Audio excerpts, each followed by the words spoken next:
Welcome back to my YouTube channel. ഇന്ന് നമ്മളൊരു chicken ബിരിയാണിയാണ് തയ്യാറാക്കാൻ പോകുന്നത്.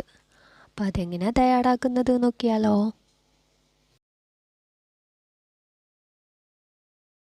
ഇതിന് വേണ്ടി നമ്മൾ 2 കിലോ അരിയാണ് എടുത്തിക്കുന്നത്.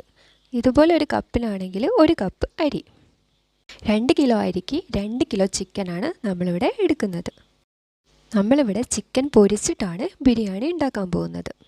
2 teaspoon garam masala, 2 table spoon cornflour, 1 teaspoon മഞ്ഞൾപ്പൊടി, 1 ടേബിൾ സ്പൂൺ മുളക് പൊടി, പിന്നെ കുറച്ച് ഉപ്പ്, ഇഞ്ചി വെളുത്തുള്ളി പേസ്റ്റ്, ഇവയെല്ലാം കൂടെ നന്നായിട്ട് പരട്ടി 1 മണിക്കൂർ ചിക്കൻ റെസ്റ്റ് ചെയ്യാൻ വേണ്ടിയിട്ട് വെക്കണം. ഇനി ബിരിയാണി വെക്കുന്ന പാത്രത്തിലേക്ക് 200 ഗ്രാം നെയ്യും 200 ഗ്രാം വെളിച്ചെണ്ണയും കൂടെ ഒഴിച്ചു കൊടുക്കുക. ഇനി 6 സവാള അരിഞ്ഞു വെച്ചതും അണ്ടിപ്പരിപ്പ്, മുന്തിരി, കറിവേപ്പില എന്നിവ കൂടെ ഇതിലിട്ട് ഫ്രൈ ചെയ്തെടുക്കുക. ഇത് എണ്ണയിൽ നിന്ന് കോരിയിട്ട് മറ്റൊരു പാത്രത്തിലേക്ക് മാറ്റി വെക്കുക.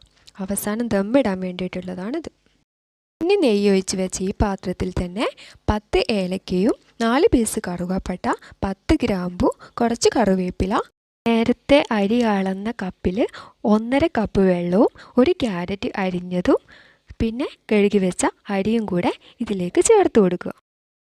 ഇനി നമ്മൾ ഇത് അടച്ചു വെക്കാം. ചോറ് വേകുന്ന സമയം കൊണ്ട് നമുക്ക് ചിക്കൻ ഫ്രൈ ചെയ്ത് എടുക്കാം. ചിക്കൻ ജസ്റ്റ് ഒന്ന് ഫ്രൈ ചെയ്താൽ മതി, ബാക്കി മസാലയിൽ കിടന്ന് വെന്തോളും. മസാല തയ്യാറാക്കാൻ വേണ്ടിയിട്ട് 2 കിലോ സവാളയാണ് ഇവിടെ എടുത്തേക്കുന്നത്. ചിക്കൻ ഫ്രൈ ചെയ്ത എണ്ണയിൽ തന്നെയാണ് നമ്മൾ മസാല തയ്യാറാക്കുന്നത്. ചിക്കൻ ഫ്രൈ ചെയ്ത എണ്ണയിലേക്ക് സവാള ഇട്ട് കൊടുത്ത ശേഷം സവാള വാടി വരാൻ ആവശ്യമായ ഉപ്പ് കൂടെ ചേർത്ത് കൊടുക്കുക. ഇനി ഇതൊന്ന് അടച്ച് വെക്കുക. സവാള വാടി വന്ന ശേഷം ഇതിലേക്ക് നമ്മൾ 500 തക്കാളിയും കുറച്ച് ഇഞ്ചി വെളുത്തുള്ളി പേസ്റ്റും 100 ഗ്രാം പച്ചമുളകും കൂടെ ചതച്ചത് ചേർത്ത് കൊടുക്കുക. തക്കാളി വാടി വന്ന ശേഷം പിന്നെ ഇതിലേക്ക് 2 ടീസ്പൂൺ കുരുമുളക് പൊടി, 1 table spoon garam masala, 2 teaspoon biryani masala, 2 teaspoon മഞ്ഞൾപ്പൊടി, 2 ടീസ്പൂൺ മല്ലിപ്പൊടി എന്നിവയും മല്ലിച്ചപ്പ്, കറിവേപ്പില, പുതിനയിലയും കൂടെ ഇട്ട് പിന്നെ ഇതിലേക്കൊരു 1/2 കപ്പ് പുളിയില്ലാത്ത തൈരും കൂടെ ചേർത്ത് കൊടുക്കുക. പിന്നെ നേരത്തെ പൊരിച്ച് വെച്ച ചിക്കനും കൂടെ ചേർത്ത് ഇളക്കുക. ഇനി നമ്മൾ ദമ്മിടാൻ വേണ്ടിയിട്ട് പോവാണ്. മസാല ഉണ്ടാക്കിയ പാത്രത്തിൻ്റെ മേലേക്ക് ഒരു വായില വെച്ച് കൊടുക്കുക. അതിലേക്ക് ചോറ് ഇട്ട് കൊടുക്കുക.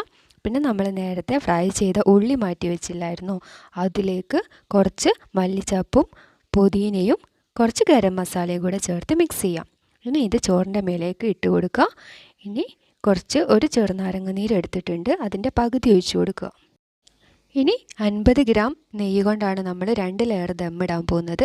അതിൽ പകുതി നെയ്യ് ഇതിൻ്റെ മേലേക്ക് ഇട്ട് കൊടുക്കുക. സെക്കൻഡ് ലെയറും ഇതുപോലെ തന്നെ സെറ്റ് ചെയ്യാം. ഇനി ഇതൊരു അരമണിക്കൂർ അടച്ച് വെക്കണം. വെയിറ്റുള്ള എന്തെങ്കിലും ഒന്ന് മൂടിയുടെ മേലെ വെച്ച് കൊടുക്കണം. അരമണിക്കൂറിന് ശേഷം നമ്മൾ ദമ്മ് പൊട്ടിക്കാൻ വേണ്ടിയിട്ട് പോവാണ്.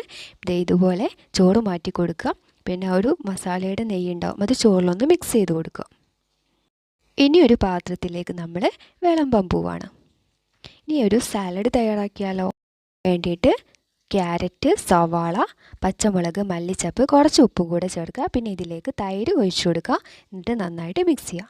ബിരിയാണിയുടെ കൂടെ സൈഡായിട്ട് കഴിക്കാൻ വേണ്ടിയുള്ള സാലഡാണിത്. ഇനി അച്ചാറും കൂടെ ഇട്ട് കൊടുക്കുന്നുണ്ട്. അപ്പോൾ ഇത്രയേ ഉള്ളൂ. വളരെ എളുപ്പത്തിൽ നമ്മൾ ചിക്കൻ ബിരിയാണി തയ്യാറാക്കി കഴിഞ്ഞു. എല്ലാവരും ഉണ്ടാക്കി നോക്കിയിട്ട് അഭിപ്രായം ഒന്ന് അറിയിക്കണേ.